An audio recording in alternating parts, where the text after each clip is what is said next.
Right now, somewhere in your mind, there is a quiet certainty, a belief you have never said out loud. You believe you are going to live forever. Not in heaven, not in some afterlife. Just here. Tomorrow will come. And the day after that. And the day after that, stretching out endlessly, with you standing in the middle of it. Of course, if someone asked you directly, you would say no. You know you're going to die. Everyone dies. But knowing something and believing it are not the same thing. And your brain has spent millions of years building a wall between the two. The real answer to why you can't truly accept your own death is far stranger than simple denial. It's not that you're avoiding the thought. It's that your brain may be physically incapable of fully processing it. Start with a strange fact. Try to imagine being dead. Not the moment of dying. Being dead. Picture nothingness. No thoughts. No awareness. No you. Can you actually do it? Most people can't. When you try to imagine non-existence, your brain does something sneaky. It imagines you, watching the world continue without you. You picture your funeral, and you're there, observing it. You picture the world 100 years from now, and some ghostly version of your perspective is floating above it, taking it all in.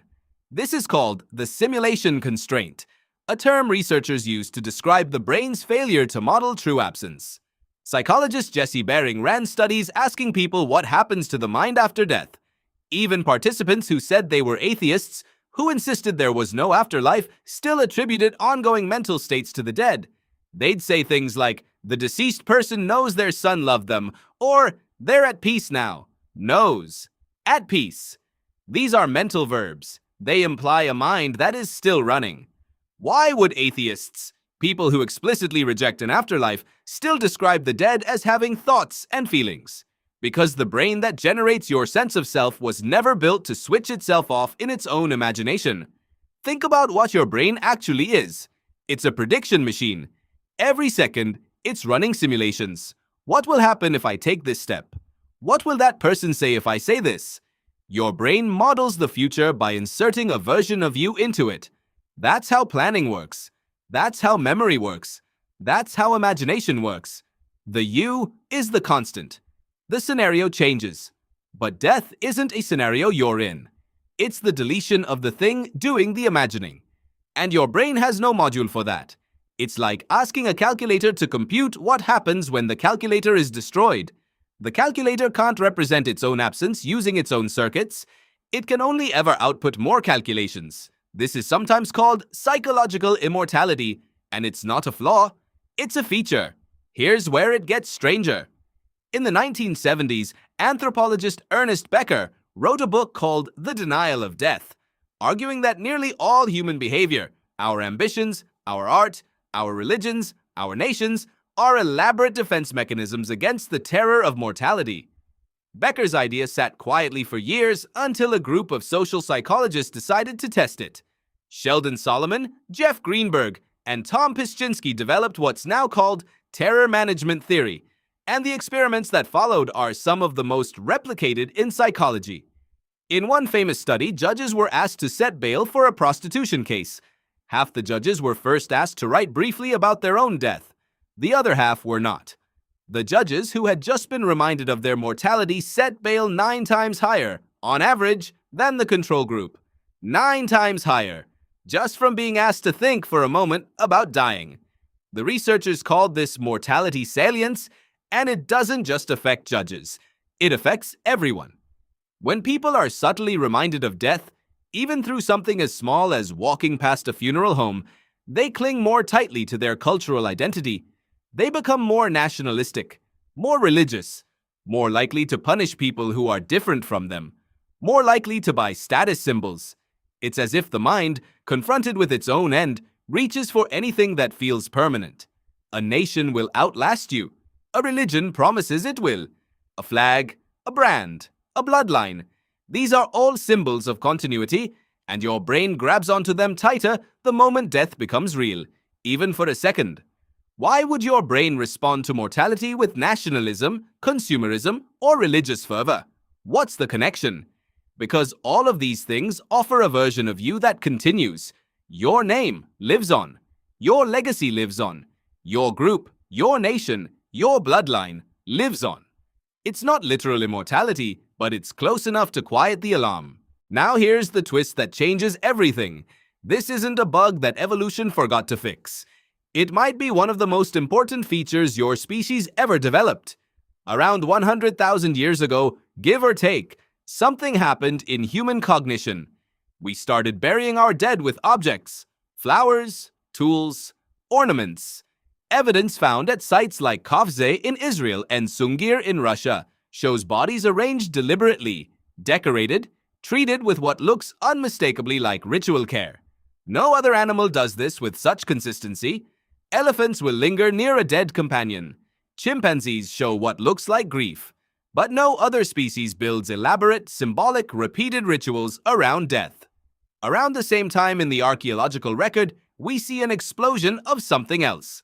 Symbolic thinking, cave art, body ornamentation, long-distance trade in symbolic objects, like shells found hundreds of miles from any coastline. Some researchers believe these aren't coincidences. They believe they're the same cognitive leap. The moment human minds became advanced enough to imagine the future in vivid detail, to plan for tomorrow, to imagine other people's thoughts, to tell stories, that same machinery turned around and saw its own end coming. And that should have been catastrophic. A species that fully grasped its own mortality with no buffer might have been crushed by it. Paralyzed, unable to function knowing that everything, everyone, all of it ends. So what happened instead? The same symbolic mind that could imagine death could also imagine continuity, stories, ancestors who watch over you, spirits, legacies, a self that persists in some form, even if the body doesn't. This wasn't a lie. Evolution told us to make us feel better, exactly. It was a structural workaround. The brain that could model the future needed a way to model a future that included an ending, without that ending erasing the self-variable the whole system depends on. And so it built one, a version of you that survives, symbolically, in memory, in story, in spirit, in name. This is why nearly every human culture, separated by oceans and thousands of years with no contact, independently developed some concept of an afterlife, ancestor worship, or spiritual continuity. It's not because they all discovered the same religious truth. It's because they're all running the same operating system. There's a researcher named Ajit Varki who has a more extreme version of this idea.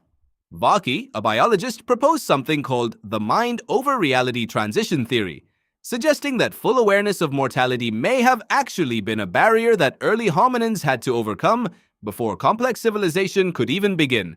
His theory is controversial, but the underlying observation is hard to argue with. A creature that is constantly, consciously terrified of its own death, with no psychological defense against that thought, would struggle to build anything, to raise children knowing they'll die, to fall in love knowing it ends, to plan for a future you won't see. Denial, or at least distance from death, may have been the price of admission for everything else: civilization, art, ambition, love.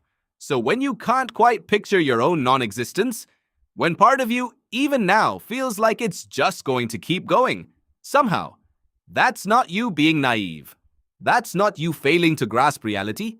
That's the same cognitive architecture that let your ancestors bury their dead with flowers 100,000 years ago and then get up the next morning and keep living anyway. Think about how this shows up in your life today, in ways you've never connected to any of this. You make 5-year plans, 10-year plans. You save for retirement decades away. You start projects you know will take years to finish. All of this requires a kind of faith, an assumption baked so deep into your thinking that you never examine it, that you'll be there. Now think about the opposite. Think about how strange it feels, genuinely strange, when you encounter evidence that you might not be. A health scare, a close call on the highway, a funeral for someone your own age. For a moment, the wall cracks, and in that moment, people report the world looking different. Colors sharper, time slower. Conversations with loved ones feeling suddenly urgent, suddenly precious. That cracking feeling isn't your brain malfunctioning. It's your brain, for one rare moment, glimpsing the truth it was built to keep at arm's length. And then, almost always, the wall repairs itself. Within days, sometimes hours, the urgency fades. The plans resume. The 5-year goals come back into focus. Researchers who study mortality salience have found this exact pattern: an initial spike in death-related thinking, followed by a return to baseline, where the mind actively suppresses mortality-related thoughts and redirects attention toward distal concerns, long-term goals, symbolic legacies, anything but the immediate fact of the body's end. Maybe that's not something to fight. Maybe it's not a flaw to fix with mindfulness apps or memento mori skulls on your desk, though those have their place. Maybe it's simply the structure that makes a future possible at all. The same inability to fully picture your own absence is the thing letting you read this sentence and still plan to watch a show tonight, or text a friend tomorrow, or imagine, faintly, a version of yourself 10 years from now. You were never built to stare directly at the end. You were built to look just past it, toward tomorrow, the same way your ancestors looked past the graves they dug and kept walking forward. And in a strange way, that's not denial. That's the most human thing about you.